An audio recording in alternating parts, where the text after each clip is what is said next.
For 4 years, I supported my paralyzed son-in-law. I bought a house, an adapted car, and paid the rent. A hospital visit changed everything when the doctor told me, "Call the police now, you need to know the truth." I had been deceived for many years. Subscribe to the channel for more stories like this and comment the city you're watching from. My name is Timothy and I'm 58 years old. 4 years ago, I thought I was being the father every daughter deserves. Today, I know I was being played for a fool by the two people I loved most in this world. It started with a phone call on a Tuesday morning in March. I was having my usual coffee, black, no sugar, reading the sports section when my phone rang. Hannah's name flashed on the screen, but when I answered, all I could hear was sobbing. "Dad?" Her voice was barely a whisper between the tears. "Dad, you need to come to the hospital, now." The 20-minute drive to St. Mary's Hospital felt like hours. My hands gripped the steering wheel so tight my knuckles went white. Hannah had managed to tell me there'd been an accident, something about Donald falling from scaffolding at the construction site where he worked. The words "spinal injury" kept echoing in my head. When I found Hannah in the waiting room, she looked like she'd aged 10 years in a single morning. Her mascara had run down her cheeks in black streams, and she was clutching a crumpled tissue like it was the only thing keeping her anchored to reality.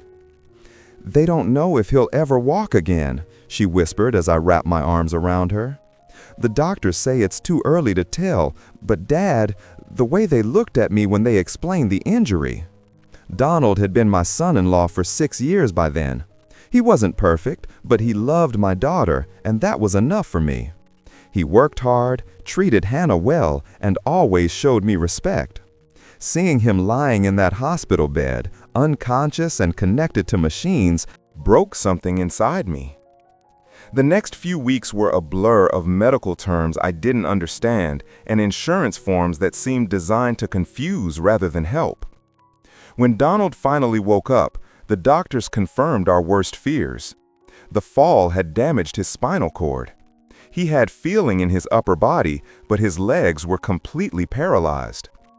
I watched my strong, independent daughter crumble. Hannah had always been the type to handle everything herself, even as a little girl. But this was bigger than anything she'd ever faced. Donald would need round-the-clock care, physical therapy, a wheelchair-accessible home, and medical equipment that cost more than most people's cars. Their insurance covered some of it, but not nearly enough. Their small apartment had stairs leading to the front door and a bathroom so narrow you could barely fit one person inside, let alone someone in a wheelchair. Donald would be coming home to a place that was essentially a prison. That's when I made the decision that would define the next 4 years of my life. "You're both moving in with me," I told Hannah one evening as we sat in the hospital cafeteria, picking at sandwiches neither of us wanted to eat. She looked up at me with those tired eyes. "Dad, we can't ask you to do that." "You're not asking, I'm telling you." I reached across the table and took her hand. "Family takes care of family, Hannah. That's what we do." But even as I said it, I knew my house wasn't suitable either. I lived in a 2-story colonial with steps everywhere and doorways too narrow for a wheelchair. If I was going to help them, really help them, I needed to do it right. That weekend, I started looking at houses. Not just any houses, but ones specifically designed for wheelchair accessibility. Single-story ranch homes with wide doorways, roll-in showers, and ramps instead of steps. The prices made my stomach turn.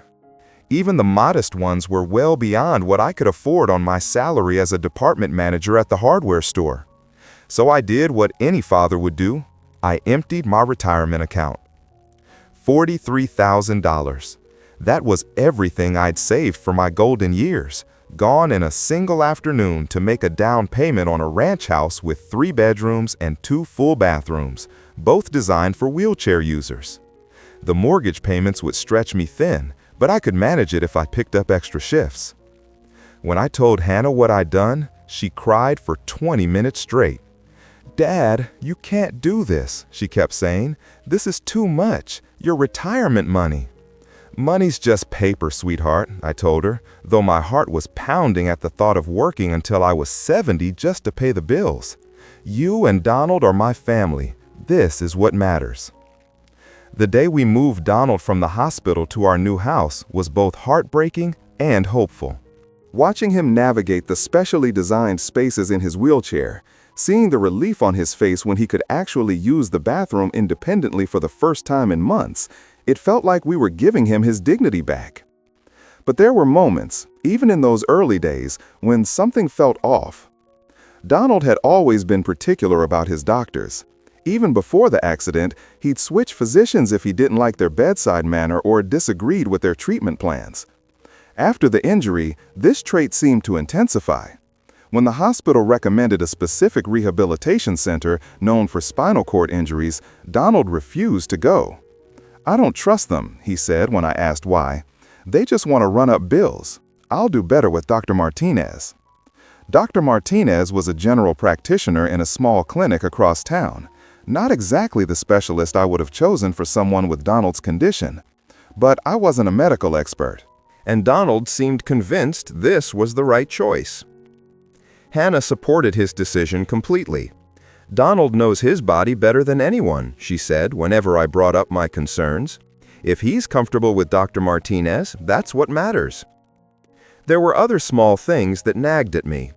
Donald always seemed to know exactly when I'd be coming home from work, like he'd been watching for my car. Whenever I surprised them with an unannounced visit during my lunch break, there would be a moment of tension before they relaxed and welcomed me. And the physical therapy equipment I'd bought, a stationary bike modified for wheelchair users that cost $800, resistance bands, weights designed for upper body strengthening, much of it seemed to go unused. When I asked about it, Donald would get frustrated.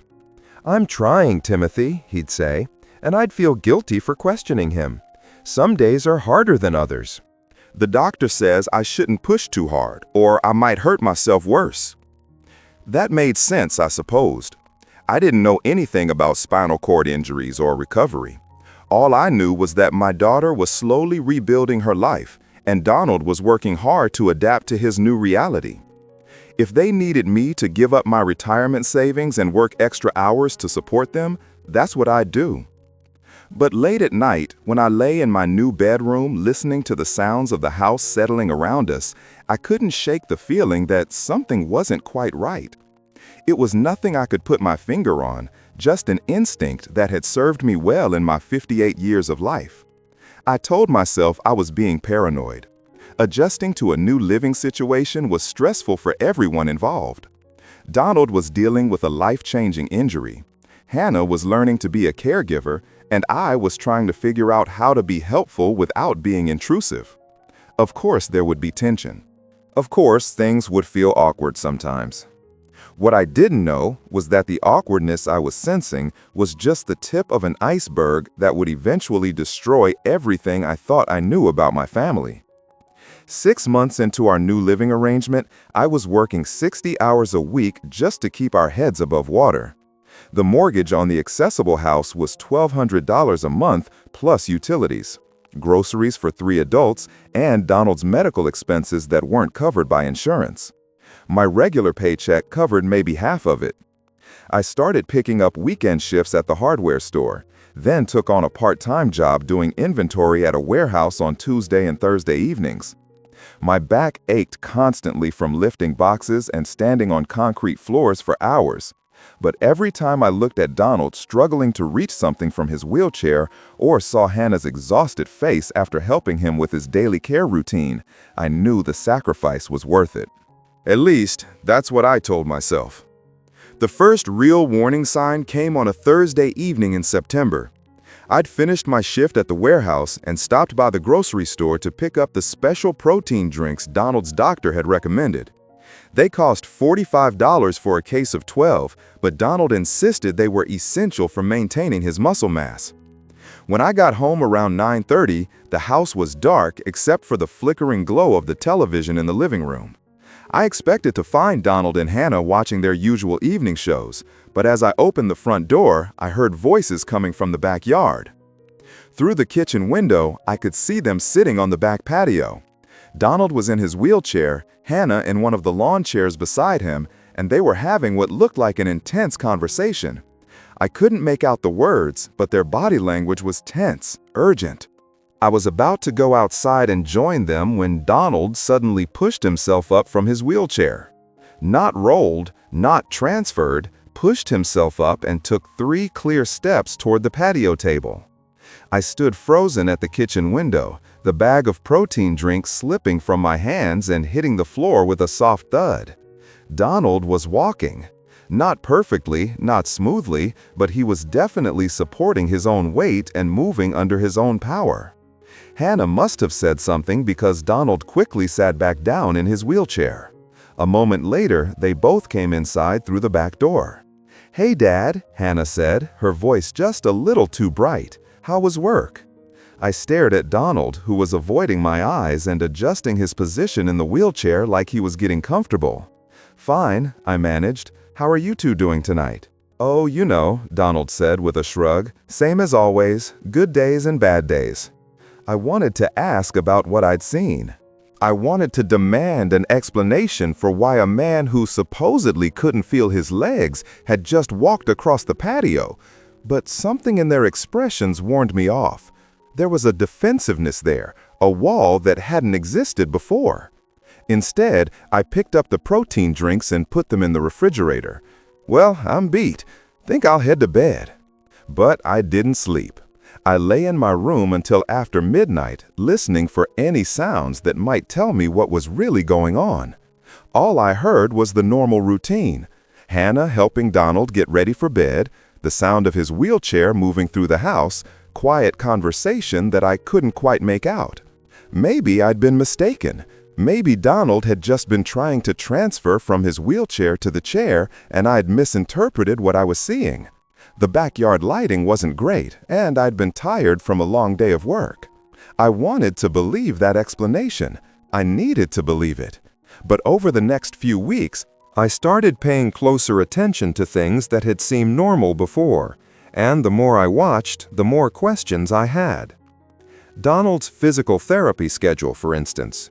He was supposed to be going to sessions 3 times a week, but when I offered to drive him one Tuesday morning, he said the appointment had been canceled. "Dr. Martinez thinks I'm pushing too hard," he explained. "He wants me to take a week off and just focus on rest." That seemed reasonable, except I'd been hearing the same excuse for the past month. Every time I offered to help with transportation to therapy, there was a cancellation, a schedule change, or a doctor's recommendation to skip the session. When I mentioned this to Hannah, she got defensive immediately. "Donald knows his body better than anyone," she snapped. "If he says he needs rest, then he needs rest. Why are you questioning everything he does?" That stung. I wasn't trying to question Donald's judgment. I was trying to understand how we could help him get better. But Hannah's reaction made me feel like I was being intrusive, like I was overstepping boundaries in my own home. So I backed off and tried to focus on just providing financial support. If Donald and Hannah thought they had his medical care under control, who was I to interfere? But the money was becoming a real problem. Between the mortgage, utilities, groceries, and Donald's medical expenses, I was spending almost $3,000 a month just to keep us afloat. My combined income from both jobs was about $3,200, which left me with barely enough to cover my own basic needs. I'd already burned through my emergency savings in the first few months. My credit cards were maxed out from buying Donald's medical equipment and wheelchair accessories. I was living paycheck to paycheck for the first time in my adult life, and the stress was starting to take a physical toll. My blood pressure was up. I'd lost 15 pounds because I was too tired to eat properly most days. My boss at the hardware store had started making comments about my performance, which had never been an issue in the 12 years I'd worked there. But every time I considered having a conversation with Donald and Hannah about our financial situation, something would happen that made me feel guilty for even thinking about it. Like the evening when I came home to find Donald crying in his wheelchair, staring at a letter from his insurance company. "They're denying coverage for the new wheelchair," he said, holding up the letter with shaking hands. "The one with the better back support that Dr. Martinez recommended. They say it's not medically necessary. The wheelchair in question costs $2,400. Even with my employee discount at the hardware store, it would take me 3 months of working extra shifts to save up that much money." "I'll figure something out," I told him, and I meant it. Watching a grown man cry because he couldn't get the medical equipment he needed was heartbreaking. What kind of father would I be if I let money stand in the way of my son-in-law's health? But later that night, as I lay in bed, calculating how many extra hours I'd need to work to afford the wheelchair, something nagged at me. I'd seen Donald's current wheelchair, and it seemed perfectly functional. The seat was comfortable, the back support looked adequate, and Donald had never complained about pain or discomfort before. So why was this new wheelchair suddenly a medical necessity? I tried to push the thought away, but it kept coming back. Just like the thought about Donald walking in the backyard. Just like the questions about why he kept canceling physical therapy appointments. Small things, individually explainable, but starting to form a pattern that made me uncomfortable. The breaking point came on a Saturday morning in October. I'd been working a double shift at the warehouse the night before and didn't get home until almost 3 in the morning. I was exhausted and my back was killing me, but I couldn't sleep because of the stress of our financial situation. Around 6, I gave up on trying to rest and decided to make coffee and sit on the back patio for a while before Donald and Hannah woke up. It was one of the few times I had the house to myself, and I needed the quiet to think. As I was sitting there with my coffee, watching the sun come up over the neighbor's fence, I heard the sound of Donald's wheelchair moving through the house. It was still early for him to be up, but maybe he was having trouble sleeping too. A few minutes later, the back door opened and Donald rolled out onto the patio. He didn't see me at first. I was sitting in the corner where the morning shadows were deepest, and he seemed to be moving with purpose rather than just coming out to enjoy the morning air. What happened next made my blood run cold. Donald looked around to make sure he was alone, then stood up from his wheelchair and walked normally, confidently, to the shed at the back of our yard. He opened the door, pulled out a lawnmower, and started it up. For the next 20 minutes, I watched my supposedly paralyzed son-in-law mow the entire backyard, walking behind the mower with a steady, comfortable gait. When he was finished, he put the mower away, walked back to his wheelchair, and sat down. Only then did he notice me sitting in the corner. The look on his face was pure panic. For a moment, neither of us spoke. Then Donald cleared his throat and said, "Timothy, I didn't see you there." I set my coffee cup down on the table beside me, my hands shaking. "Donald," I said quietly, "we need to talk." Donald's face went through a series of expressions in the span of about 5 seconds. Panic, calculation, and finally a forced smile that didn't reach his eyes. "I was just trying to surprise Hannah," he said, his voice carefully controlled. "The physical therapy has been working better than we thought. Dr. Martinez said I might be able to do short walks soon, but we wanted to wait until we were sure before getting anyone's hopes up." I stood up slowly, my legs feeling unsteady beneath me. "Short walks? Donald, you just mowed an entire yard." He laughed, but it sounded hollow. "I know it looked like more than it was. I had to rest against the mower handle a lot, and honestly, I'm going to pay for it later. I probably shouldn't have pushed myself that hard." Everything about his explanation felt rehearsed, like he'd been preparing for this moment. But what really bothered me was the way he was looking at me. Not like a son-in-law who'd been caught trying to surprise his wife, but like someone who'd been caught doing something he shouldn't. "Where's Hannah?" I asked. "Still sleeping. You know she's been having trouble with insomnia lately." I did know that. Hannah had been increasingly anxious over the past few months, often staying up until 2 or 3 in the morning. When I'd asked her about it, she'd said it was stress from Donald's condition and worry about our finances. Now I wondered if there were other reasons she wasn't sleeping well. "Donald," I said, trying to keep my voice calm, "I need to ask you something and I need you to be honest with me." His jaw tightened almost imperceptibly. "Of course. Are you really paralyzed?" The question hung in the air between us like a live wire. Donald's face went through another series of expressions, and for a moment I thought he might tell me the truth. Instead, he looked down at his hands and his shoulders started to shake. "Timothy," he said, his voice breaking, "I can't believe you'd ask me that. After everything we've been through together, after everything you've done for us, you think I'd lie about something like this?" The tears that followed looked real. His distress seemed genuine.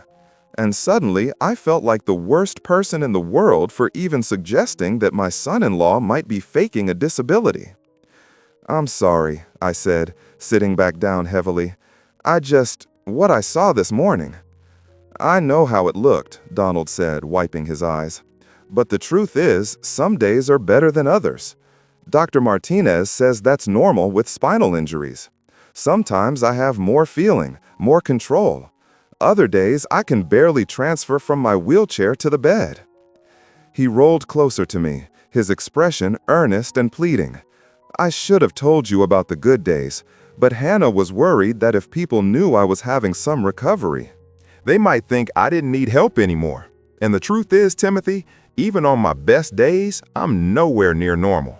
What you saw this morning, that might be the most I can do for weeks." It was a reasonable explanation. Spinal cord injuries were complex, and I'd read enough about them online to know that recovery could be unpredictable. Some people did regain partial function months or even years after their initial injury. But something still felt wrong. That afternoon, while Donald napped and Hannah ran errands, I did something I'd never thought I'd do. I went through Donald's medical records.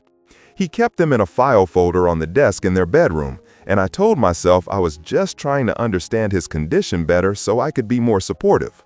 What I found made my stomach turn. The records were incomplete and confusing. There were reports from his initial hospitalization after the accident, but very little documentation from the months that followed.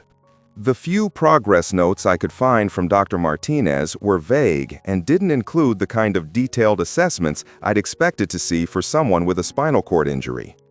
More troubling was what wasn't there. I couldn't find any records of the physical therapy sessions Donald was supposedly attending. No insurance claims for rehabilitation services. No equipment prescriptions for the specialized items we'd been buying. I was still looking through the files when I heard Hannah's car in the driveway.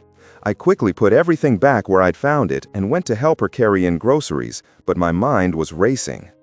That evening, I tried to bring up my concerns with Hannah while Donald was in the shower.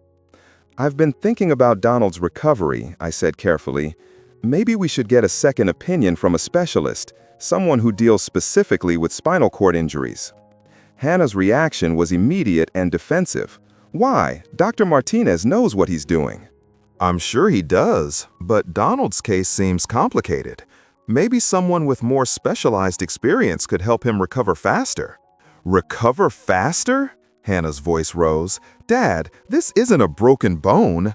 Donald may never walk normally again. The fact that he's having any improvement at all is basically a miracle." "I know that. I just think—" "You think what? That we're not doing enough? That we're not trying hard enough?" She was getting genuinely upset now, her cheeks flushed and her hands shaking. "Do you have any idea how hard this has been for us? How hard it is to watch the person you love struggle every single day?" I held up my hands in surrender. "Hannah, I'm not criticizing anything you're doing. I just want to make sure Donald gets the best possible care." "He is getting the best possible care from people who understand his condition and respect his wishes." She paused, then looked at me with an expression I'd never seen before, cold and calculating. "Unless you don't trust us anymore." The conversation ended there, but it left me with more questions than answers. Why was Hannah so resistant to the idea of consulting another doctor? Why did she seem to take any suggestion as a personal attack? Over the next few weeks, I started paying closer attention to things I'd previously accepted without question. Donald's daily routine, his medical appointments, the equipment we'd purchased for his care. The more I observed, the more inconsistencies I noticed. Donald's bad days seemed to coincide perfectly with times when I was around the house. Weekends, evenings when I came home early, mornings when I didn't leave for work on time. On those days, he was weak, exhausted, needed help with basic tasks. But I started finding evidence of activity on days when I was supposed to be at work. Dishes in the sink that hadn't been there when I left. The car moved from where Hannah had parked it. Items in the house rearranged or cleaned in ways that would have required significant physical effort. The breaking point came on a Wednesday afternoon in November. I'd been scheduled to work a double shift at the warehouse, but the supervisor sent me home early because they'd overstaffed for the day. Instead of calling ahead to let Hannah and Donald know I was coming home, I decided to surprise them. I pulled into our driveway around 2 in the afternoon and immediately noticed that Hannah's car was gone. That was strange because Hannah rarely left Donald alone for more than an hour or two. He needed too much assistance with daily tasks. I used my key to enter through the front door, calling out to let Donald know I was home. No answer. The house felt empty, but his wheelchair was parked beside the couch in the living room. I called his name again, louder this time. Still no response. That's when I heard water running in the bathroom.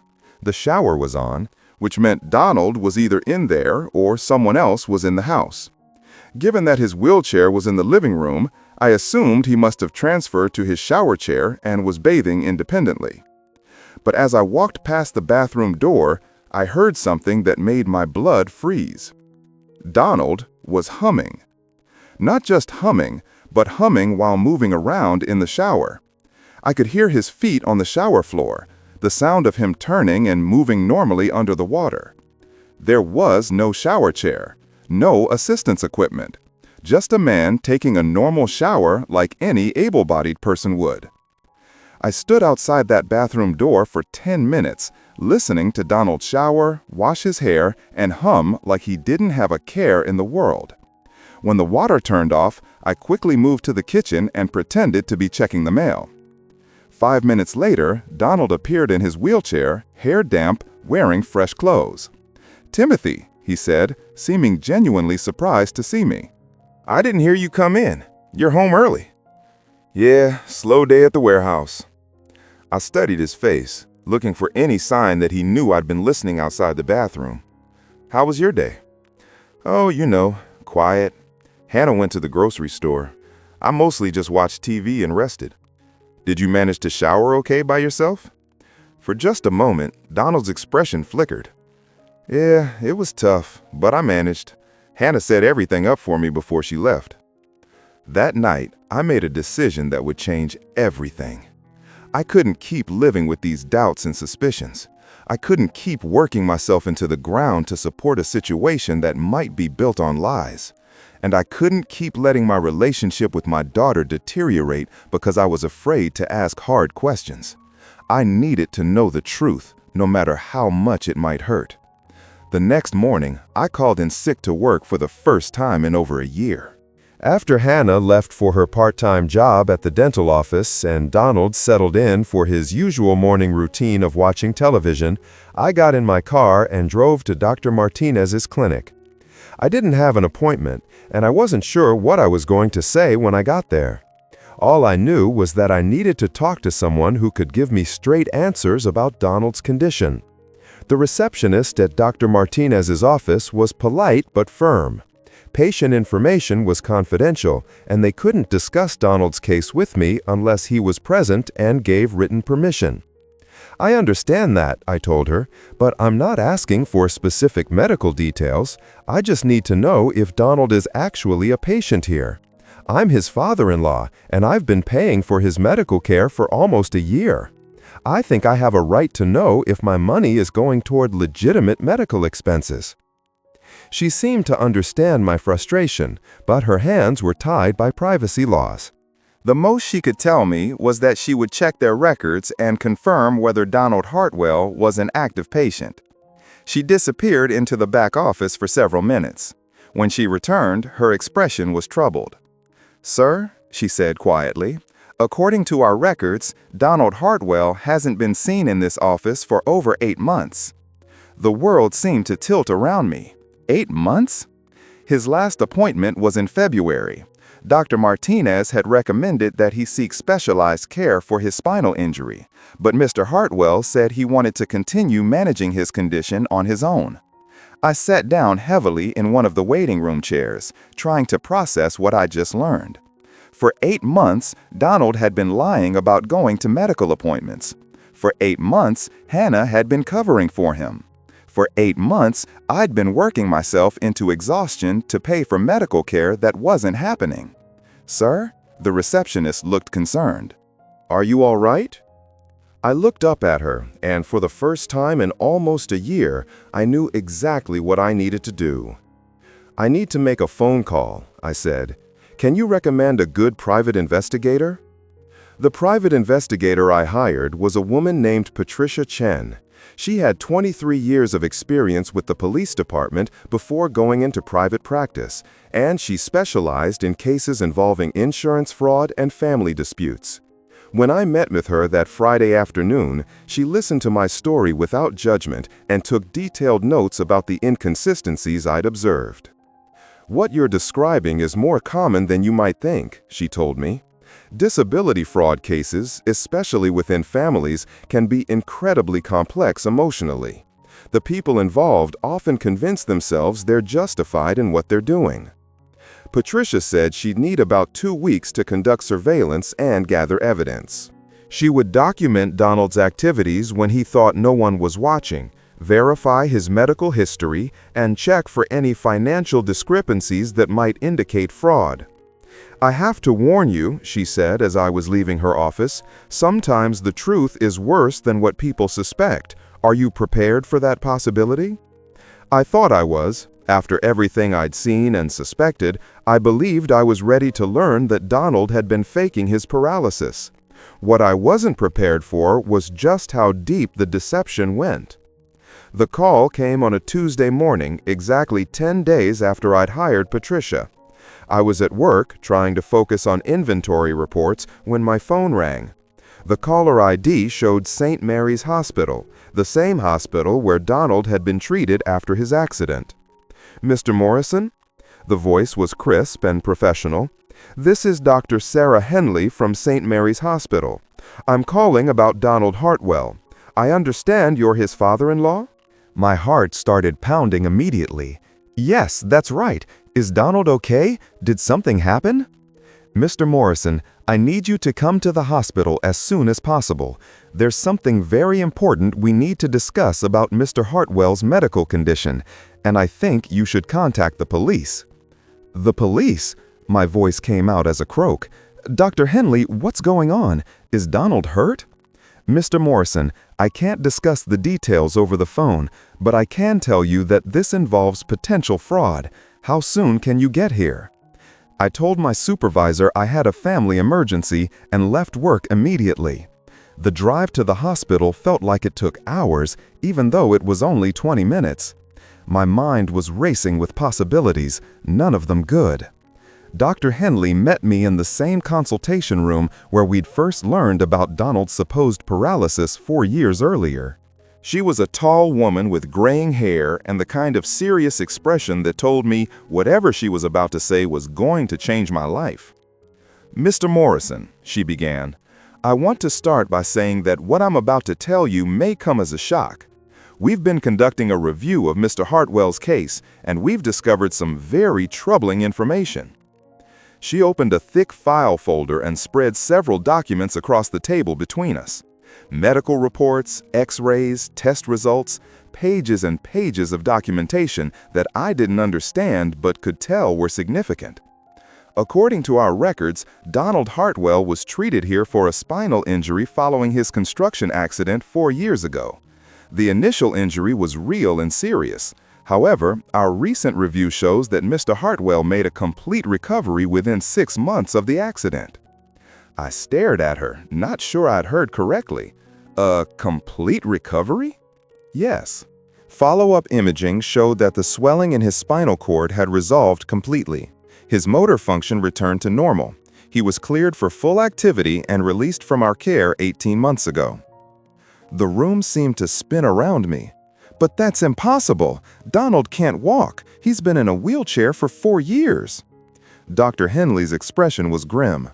Mr. Morrison, according to our medical records, Donald Hartwell has been physically capable of normal mobility for over 3 years. Any paralysis he's exhibited since then has been entirely voluntary. She pulled out another document, a series of photographs that made my blood run cold. They showed Donald walking normally through a shopping mall, carrying heavy bags, even jogging in what appeared to be a park. These were taken by a private investigator hired by our insurance company, Dr. Henley explained. We suspected something was wrong when we noticed discrepancies in the claims being filed for Mr. Hartwell's ongoing care. The equipment purchases, the home modifications, the medical expenses. None of it was medically necessary. I felt like I was going to be sick. How long have you known about this? We only confirmed our suspicions last week. The investigation has been ongoing for several months. We tried to contact Mr. Hartwell directly, but he's been avoiding our calls. That's when we decided to reach out to his family. Dr. Henley leaned forward, her expression sympathetic but firm. Mr. Morrison, based on what we've discovered, Mr. Hartwell and anyone who knowingly assisted him have committed insurance fraud. The total amount of fraudulent claims exceeds $50,000. This is a felony. The words hit me like physical blows. Insurance fraud, felony, anyone who knowingly assisted him. Dr. Henley, I said, my voice barely above a whisper. My daughter Hannah has been caring for Donald this entire time. She believes he's paralyzed. She's sacrificed everything to help him. The doctor's expression softened slightly. Mr. Morrison, I need to ask you some difficult questions. Has your daughter ever been present during Donald's medical appointments? Has she been involved in filing insurance claims or purchasing medical equipment? The questions felt like they were coming from very far away. I tried to think back over the past 4 years, remembering all the times Hannah had defended Donald's treatment decisions, all the times she'd resisted my suggestions for second opinions, all the times she'd seemed to know exactly what Donald needed before he asked for it. She's been to some appointments, I said slowly, and yes, she's helped with the insurance paperwork. But Dr. Henley, Hannah would never knowingly participate in fraud. She loves Donald. She's been taking care of him around the clock. The text exchanged a glance with another person who had quietly entered the room during our conversation. A man in a suit who introduced himself as Detective Rodriguez from the Fraud Investigation Unit. Mr. Morrison, Detective Rodriguez said, we understand this is a lot to process, but we need you to understand that the evidence suggests this has been a coordinated deception. The medical appointments that Mr. Hartwell claimed to attend, many of them never happened. The prescriptions for specialized equipment were forged. The insurance claims contained false information about his condition. He pulled out another file, this one containing financial records. We've also discovered that Mr. Hartwell and your daughter have been receiving disability payments from his former employer's insurance company. Over the past 4 years, those payments have totaled more than $90,000. $90,000. I thought about my empty retirement account, my maxed-out credit cards, the 60-hour work weeks I'd been pulling just to keep us afloat. While I was working myself into the ground to support them, they'd been collecting nearly $100,000 in fraudulent disability payments. There's more, Detective Rodriguez continued. We have evidence that suggests your daughter has been actively involved in maintaining the deception. Phone records show that she's been the one canceling and rescheduling Donald's medical appointments. Bank records show that she's been the one depositing the disability checks and managing the fraudulent insurance claims. The room was spinning now, and I gripped the edge of the table to steady myself. Hannah, my daughter. the girl I'd raised to be honest and compassionate. She'd been lying to me for 4 years. "Mr. Morrison," Dr. Henley said gently, "we need you to understand that you're likely a victim in this situation." Based on what you've told us about the financial support you've provided, it appears that you were deliberately deceived and taken advantage of. "But we need your help," Detective Rodriguez added. "We need someone who has first-hand knowledge of the situation to help us build a case. Someone who can testify about the impact this fraud has had." I looked at the photograph spread across the table. Donald walking normally. Donald jogging. Donald carrying groceries like any healthy man would. 4 years of my life. $43,000 from my retirement account. Countless hours of overtime work. All based on a lie. "What happens now?" I asked. "We're going to arrest Mr. Hartwell and Miss Morrison," Detective Rodriguez said. "The evidence is overwhelming. They'll be charged with insurance fraud, conspiracy, and potentially theft by deception for the money they took from you." Hannah was going to be arrested. My daughter was going to be charged with felony fraud. The thought made me physically ill, but underneath the nausea was something else, something I'd been trying not to acknowledge for months. Relief. Finally, someone else could see what I'd been seeing. Finally, the inconsistencies and lies and manipulation would be brought into the light. Finally, I wouldn't have to pretend that everything was normal when my gut had been telling me for years that something was terribly wrong. "Dr. Henley," I said, "when you arrest them, what happens to me? To the house, the equipment, everything I bought for Donald's care?" "That will depend on several factors," she replied. "You may be able to recover some of your losses through restitution as part of their sentencing. The house and equipment you purchased in good faith should remain your property." Detective Rodriguez handed me a business card. "Mr. Morrison, I know this is overwhelming, but I need you to think carefully about the past 4 years. Any conversations you remember, any documents you have access to, any other inconsistencies you noticed. All of that information could be crucial to our case." I took the card and stared at it for a long moment. Timothy Morrison, it read. Victim. After 58 years of life, after raising a daughter I thought I knew, after sacrificing everything for a family I thought needed me, I'd become a victim of the people I loved most. "There's one more thing," Dr. Henley said as I was preparing to leave. "We contacted the private investigator you hired, Patricia Chen. She's been very helpful in providing evidence for our case. She wanted me to tell you that her investigation uncovered some additional information that you should know about." "What kind of information?" "It appears that Mr. Hartwell and your daughter have been planning to leave the area.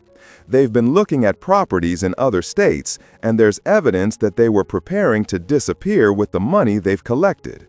The final piece of the puzzle clicked into place. They weren't just lying to me about Donald's condition. They were planning to abandon me entirely once they'd taken everything they could get. I walked out of that hospital feeling like a different person than the one who'd walked in. The man who'd entered that building still believed his daughter was a victim of difficult circumstances. The man who left knew that his daughter was a criminal who'd been systematically robbing him for 4 years. But as I sat in my car in the hospital parking lot, staring at Detective Rodriguez's business card, I realized something else. For the first time in 4 years, I wasn't going home to a house full of lies and manipulation. For the first time in 4 years, I could stop pretending that everything was fine when it clearly wasn't. For the first time in 4 years, I was free to start figuring out who Timothy Morrison really was when he wasn't being used and deceived by the people who were supposed to love him. The arrests would happen tomorrow. Tonight, I was going home to pack Donald's things and change the locks on my house. Because I was done being a victim. I didn't go home immediately after leaving the hospital. Instead, I drove to a coffee shop across town and sat in my car for 2 hours, trying to process everything I'd learned. The photographs of Donald walking normally. The $90,000 in fraudulent disability payments. the evidence that Hannah had been actively participating in the deception. My daughter, the little girl who used to crawl into my lap when she was scared, who cried when she accidentally stepped on a bug, who always insisted on giving her allowance to homeless people we passed on the street. That same person had been systematically lying to me and stealing from me for 4 years. Detective Rodriguez had given me until tomorrow morning before they made the arrests. He'd suggested that I might want to confront Hannah and Donald first to give them a chance to explain themselves. More importantly, he'd asked me to try to get them to admit their deception on tape. Sometimes when people know they're caught, they're more willing to tell the truth about how deep the fraud goes, he'd said. We'd like to know if there are other victims, other family members or friends they might have deceived. So at 6:30 that evening, I drove home with a digital voice recorder in my pocket and a heart full of dread. The house looked the same as it had when I'd left that morning. Hannah's car was in the driveway next to Donald's specially adapted van, the one I'd spent $8,000 to purchase so he could maintain his independence. The irony wasn't lost on me that a man who could walk perfectly well had been driving around in a vehicle designed for someone in a wheelchair. I used my key to enter through the front door, just like any other day.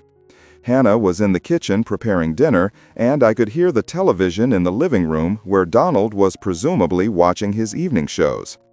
"Hey, Dad," Hannah called out as I walked in. "You're later than usual. Everything okay at work?" She sounded so normal, so casual, like she wasn't a criminal who'd been robbing her own father. Like this was just another ordinary evening in our supposedly loving household. "Actually, Hannah, I need to talk to you and Donald about something important. Can you both come into the living room?" Something in my tone must have alerted her because she immediately looked concerned. "Is everything okay? You sound upset." "Just, please, get Donald and meet me in the living room." A few minutes later, we were all seated in the same configuration we'd maintained for 4 years. Donald in his wheelchair, Hannah on the couch beside him, me in the armchair facing them both. But this time, I wasn't the concerned father and father-in-law trying to help his family through a difficult situation. This time, I was a man who knew he'd been betrayed. I reached into my pocket and turned on the voice recorder. "I went to the hospital today," I said without preamble, "to St. Mary's. I spoke with Dr. Henley and Detective Rodriguez." The change in their expressions was immediate and dramatic. Hannah's face went completely white, and Donald's hands gripped the arms of his wheelchair so tightly his knuckles turned white. For a moment, neither of them spoke. Then Hannah tried to recover. "Dad, what are you talking about? Why were you at the hospital?" "They called me, Hannah. They told me about their investigation. They showed me the evidence." I pulled out the photographs Henley had given me, copies of the surveillance images showing Donald walking normally. I placed them on the coffee table between us. Donald stared at the pictures like they were poisonous snakes.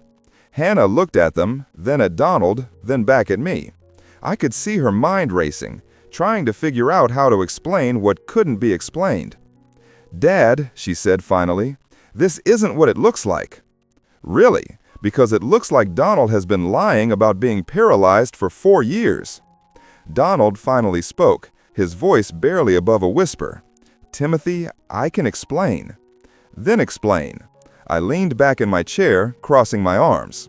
"Explain how you've been taking my money, living in my house, and letting me work myself into the ground to support you while you've been perfectly fine this entire time." The silence stretched out for almost a full minute. Then something shifted in Donald's expression. The helpless, grateful look he'd worn for 4 years disappeared, replaced by something cold and calculating. "You want the truth?" he said, his voice completely different now, harder, more confident. "Fine. Yes, I've been able to walk for over 3 years. Yes, the paralysis was fake. But you know what, Timothy? You made it so easy." Hannah gasped. "Donald, don't." But he was past the point of pretending now. "No, Hannah. He knows everything anyway. Might as well tell him how we really feel."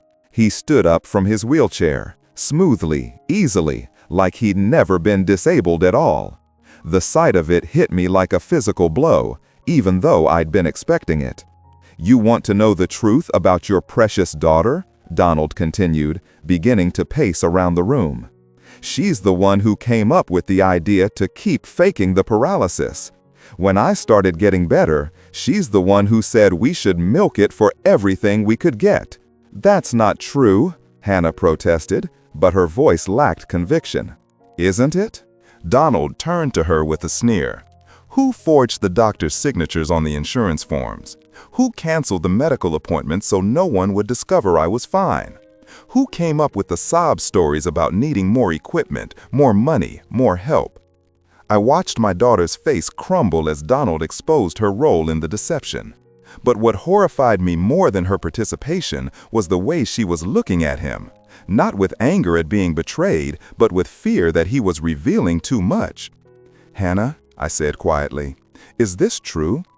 She looked at me with tears in her eyes, but when she spoke, her words chilled me to the bone.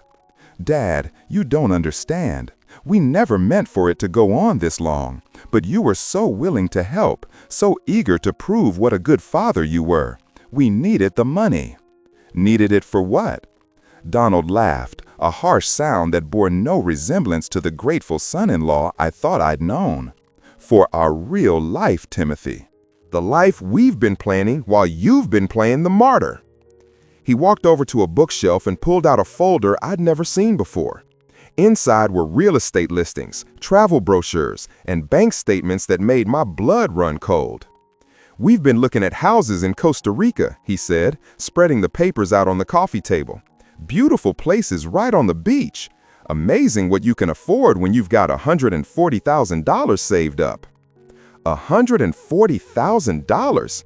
That was more than the $90,000 in disability payments the detective had mentioned.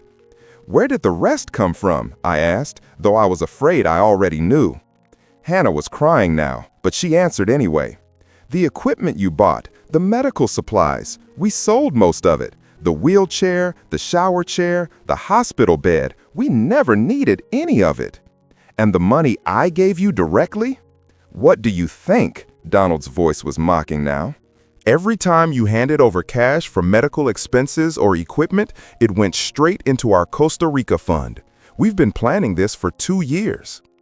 2 years. For 2 years, they'd been planning to steal everything they could from me and disappear to another country. While I'd been working extra shifts and emptying my retirement account, they'd been researching beach houses and planning their escape. "There's something else you should know," Donald continued, seeming to enjoy my devastation. "We were going to leave next month. Hannah was going to tell you that I'd had a setback, that we needed to move to a facility in another state. You would have driven us to the airport thinking you were helping us start fresh somewhere else." "And then what?" Hannah wiped her eyes, but her voice was steady when she answered. "Then we would have disappeared, changed our names, started over. You never would have found us." The casual way she said it, like abandoning her father after stealing everything from him was just a minor inconvenience, told me everything I needed to know about who my daughter really was. "Hannah," I said, "do you feel anything about what you've done to me? Any guilt? Any remorse?" She looked at me for a long moment, and I saw something in her expression that I'd never noticed before. Something cold and selfish and completely foreign to the daughter I thought I'd raised. "Dad," she said finally, "you chose to help us. Nobody forced you. You wanted to be the hero, the perfect father who sacrificed everything for his family. Well, congratulations. You got what you wanted. I wanted to help someone I thought was suffering." "And we let you," Donald added. "We gave you the chance to feel good about yourself, to feel needed and important. Really, when you think about it, we did you a favor." The sheer audacity of it took my breath away. They'd stolen 4 years of my life, depleted my savings, destroyed my health, and they thought they'd done me a favor. "There's one more thing," Hannah said, her voice taking on a cruel edge I'd never heard before. "You want to know why this was so easy? Why you never figured it out until now?" I didn't answer, but she continued anyway. Because you're pathetic, Dad. You're a lonely old man who was so desperate to feel needed that you never asked the right questions. You never demanded proof. You just threw money at us and worked yourself to death because it made you feel important. The words hit me harder than any physical blow could have. Not because they were true, but because this was my daughter saying them. The person I'd loved unconditionally for 32 years was telling me that my love and sacrifice had been nothing more than pathetic desperation. You know what the funny thing is? Donald added. We actually started to feel sorry for you toward the end, watching you kill yourself to support us when we didn't need it.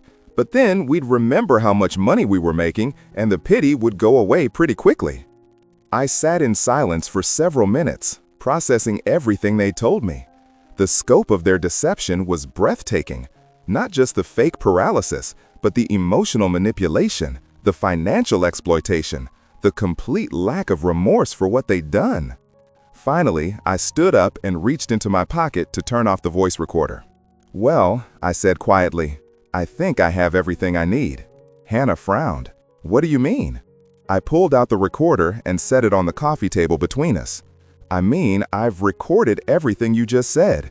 Every admission, every detail about the fraud, every cruel comment about how pathetic you think I am. The color drained from both their faces. Dad, you can't, Hannah started.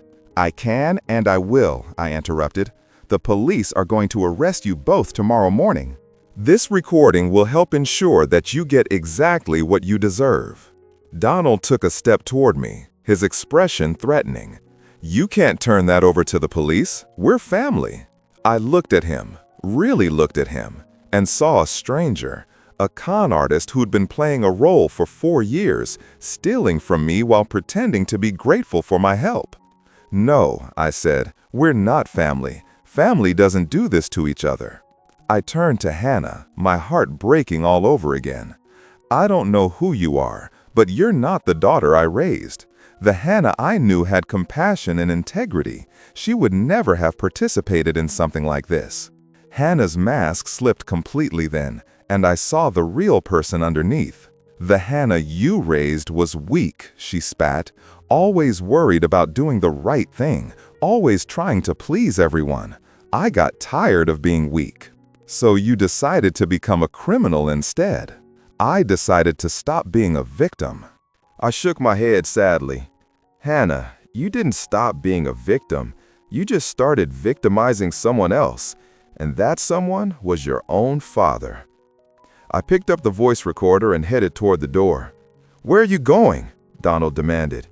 To pack your things, I said without turning around. You have until midnight to get out of my house. After that, you're trespassing.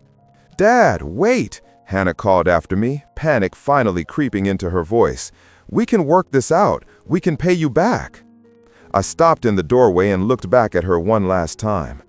Hannah, I said, even if you gave me back every penny you stole, you can't give me back the 4 years of my life you wasted. You can't give me back my health, or my retirement, or my faith in the people I love. I paused, feeling the weight of everything that had been lost. But most of all, you can't give me back my daughter. Because I'm finally understanding that the person I thought was my daughter never really existed at all. With that, I walked out of the room and began the process of reclaiming my life from the people who'd stolen it. 6 months after the arrest, I was sitting in a courtroom watching my daughter and son-in-law get sentenced for fraud. Hannah received 3 years in prison plus 5 years of probation. Donald got 4 years because he had a prior record for financial crimes that nobody, including Hannah, had known about. The judge ordered them to pay full restitution, $167,000, which included my stolen retirement money, the fraudulent disability payments, and the value of the equipment they'd sold. I didn't feel victorious watching them led away in handcuffs. I felt empty. Relieved, but empty. The woman sitting next to me in the courtroom was Patricia Chen, the private investigator who'd helped expose their scheme. She'd become something of a friend over the months of legal proceedings, helping me navigate the complex process of recovering my losses and rebuilding my credit. "How are you holding up?" she asked as we walked out of the courthouse together. "Better than I expected," I said, and I meant it. For the first time in 4 years, I know exactly where I stand financially, emotionally, and legally. There are no more lies to worry about. The restitution payments would take years to complete, but I'd already recovered about $40,000 from the sale of Donald's van and the medical equipment they hadn't managed to sell. More importantly, I'd learned that the disability insurance company was going to pursue Donald and Hannah for the full amount of their fraudulent claims, which meant I might eventually recover most of what they'd stolen from me. But the money, while important, wasn't the real victory. The real victory was what I'd discovered about myself in the months since their arrests. For 4 years, I'd been working myself to death, sacrificing my health and happiness for people who saw me as nothing more than a source of income. I'd convinced myself that this was what good fathers do, what loving family members do. I'd worn my martyrdom like a badge of honor. Now, at 58 years old, I was finally learning what it meant to live for myself. The first thing I'd done after changing the locks on my house was quit my second job at the warehouse. Then I'd reduced my hours at the hardware store to a normal 40-hour week. My supervisor had been understanding when I explained the situation, and he'd even given me a small raise to help compensate for the lost overtime income. For the first time in years, I had evenings and weekends free. At first, I didn't know what to do with myself. I'd been so focused on earning money to support Hannah and Donald that I'd forgotten what I actually enjoyed doing. Slowly, I started rediscovering the person I'd been before the accident that changed everything. I rejoined the community center's woodworking club, something I'd given up when I started working extra hours. I began taking weekend fishing trips with my old friend Marcus, who'd been inviting me for years but had stopped asking when I always said I was too busy. I started reading again, working my way through a stack of books I'd been meaning to get to for the past decade. Most surprisingly, I started dating. Her name was Janet, and she was a 60-year-old librarian I'd met at the community center. She'd been divorced for 8 years and had 2 grown children who lived in other states. Like me, she was learning how to build a life that wasn't centered around taking care of other people. The thing about being used by family, she told me one evening as we sat on my back patio sharing a bottle of wine, is that it teaches you what real love isn't. Real love doesn't require you to sacrifice your entire life. Real love doesn't ask you to prove yourself constantly. Janet understood what I'd been through because she'd experienced something similar with her ex-husband, who'd used emotional manipulation to control her finances for most of their marriage. She didn't judge me for being deceived by Hannah and Donald. Instead, she helped me understand that intelligent, caring people are often the easiest targets for this kind of manipulation. Predators look for people with empathy, she explained. They look for people who want to help, who want to believe the best about others. Your willingness to sacrifice for your daughter wasn't a weakness, Timothy. It was a strength that got exploited. That perspective helped me heal from the shame and self-blame that had consumed me in the weeks after the truth came out. I'd spent so much time wondering how I could have been so stupid, so blind to what was happening right in front of me. But gradually, I began to understand that I hadn't been stupid. I'd been a loving father who trusted his daughter. The fact that my trust had been misplaced wasn't my fault. It was hers. 8 months after the sentencing, I received a letter in the mail with Hannah's name and the return address. My first instinct was to throw it away without reading it, but curiosity got the better of me. The letter was 2 pages long and filled with apologies. Hannah wrote about how sorry she was, how much she regretted what she'd done, how she'd realized that she'd lost the most important person in her life for money that was already gone. She asked if I would visit her in prison. She said she wanted to make amends. I read the letter twice, then set it aside for a week while I thought about how to respond. In the end, I wrote back a single paragraph. Hannah, I appreciate your apology, but I'm not ready to have you in my life again. The person who wrote this letter sounds like the daughter I raised, but I trusted that person before, and she betrayed me completely. I need to focus on my own healing right now. I hope you're able to build a better life when you get out of prison, but that life won't include me. It was one of the hardest things I'd ever written, but it was also one of the most important. For the first time in my life, I was setting a boundary with Hannah and sticking to it, regardless of how it made her feel. The second letter came 6 months later. This one was angrier, accusing me of being unforgiving and cruel. She wrote that she'd learned her lesson and deserved a second chance. She said that real family forgives each other no matter what. I didn't respond to that one at all. The third letter, which arrived just last month, was different, shorter, more honest. Preserved the original language of the text in 4 months and wanted to know if we could meet for coffee. She didn't ask for forgiveness or make any promises about making amends. She just said that she missed her father and hoped we might be able to start over. I've been thinking about that letter for 3 weeks now.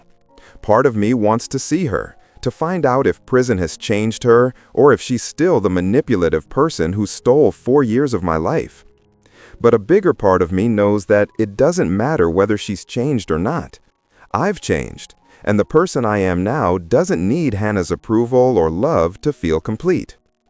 Yesterday was my 59th birthday. Janet threw me a small party at her house, and I was surprised by how many friends showed up. Marcus and his wife, several people from the woodworking club, my supervisor from the hardware store and his family, even Patricia Chen and her husband. As I looked around the room at these people who cared about me without expecting anything in return, I realized something profound. I had a family.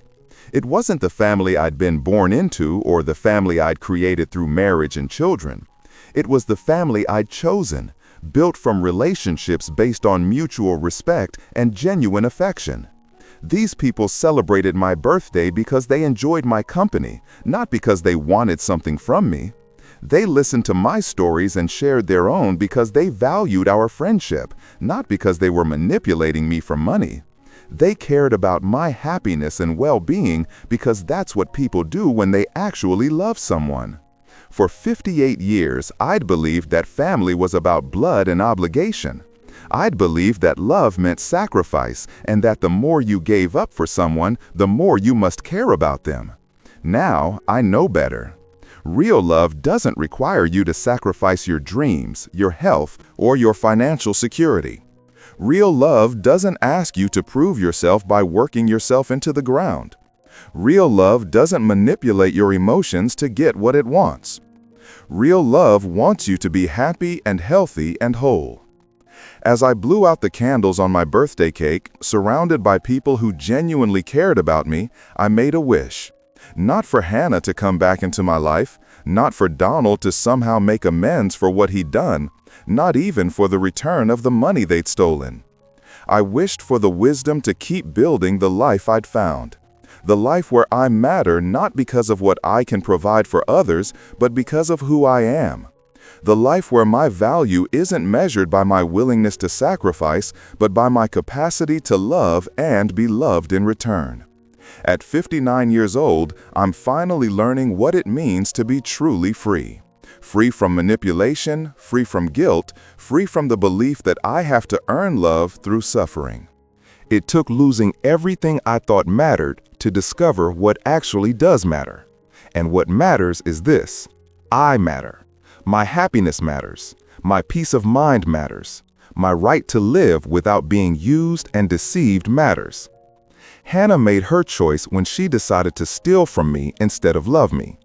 Donald made his choice when he decided to lie to me instead of trust me with the truth.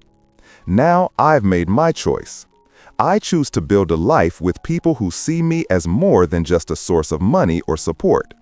I choose to invest my time and energy in relationships that give back as much as they take.